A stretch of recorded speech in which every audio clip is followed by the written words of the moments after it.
साल 2030 तक भारत के पास दुनिया की सबसे बड़ी वर्किंग एज आबादी होगी। करीब 100 करोड़ से ज्यादा लोग। सुनने में ये सुपर पावर बनने जैसा सपना लगता है ना, लेकिन सच में ये हमारे सरकारी स्कूलों की हालत देखकर ये डेमोग्राफिक डिविडेंड नहीं बल्कि एक डेमोग्राफिक डिजास्टर की घंटी लग रहा है।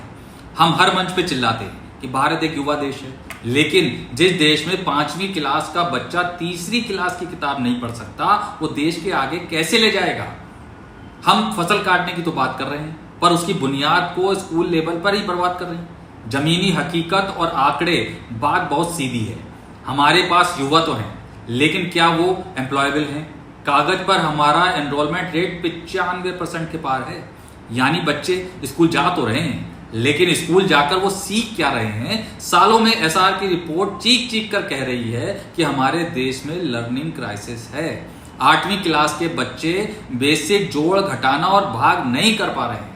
हम बच्चों को रटा कर सिखा रहे हैं, परीक्षाएं पास करा रहे हैं और डिग्री बांट रहे हैं, लेकिन जब यही बच्चा 12वीं या कॉलेज पास करके नौकरी के बाजार में खड़ा होता है तो कंपनियों को उसमें कोई स्किल नहीं दिखता है। सिस्टम की कमियां। हम एआई, सेमीकंडक्टर और डिजिटल इंडिया की बड़ी बड़ी बातें करते हैं, लेकिन जमीनी हकीकत यह है कि आज भी ग्रामीण इलाकों में स्कूलों में पीने का साफ पानी नहीं है, लड़कियों के लिए टॉयलेट नहीं है और ढंग के ब्लैक बोर्ड तक नहीं है। सबसे बड़ा संकट है टीचर्स का, और अच्छे टीचर्स हैं उन पर पढ़ाई से ज्यादा सरकारी कागजी काम और इलेक्शन ड्यूटी का बोझ डाल दिया जाता है, और कई जगहों पर तो टीचर्स खुद क्वालिफाइड नहीं है। जब नींव ही खोखली होती है तो उस पर महाशक्ति की इमारत कैसे खड़ी होगी, आप ही बताइए।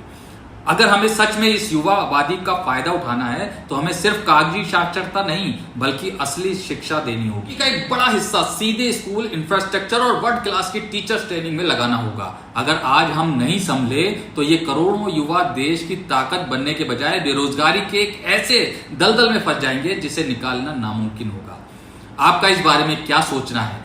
क्या हमारा एजुकेशन सिस्टम वाकई बदलने के लिए तैयार है? नीचे कमेंट्स में अपनी गंभीर राय जरूर बताएं और इस वीडियो को शेयर जरूर करें।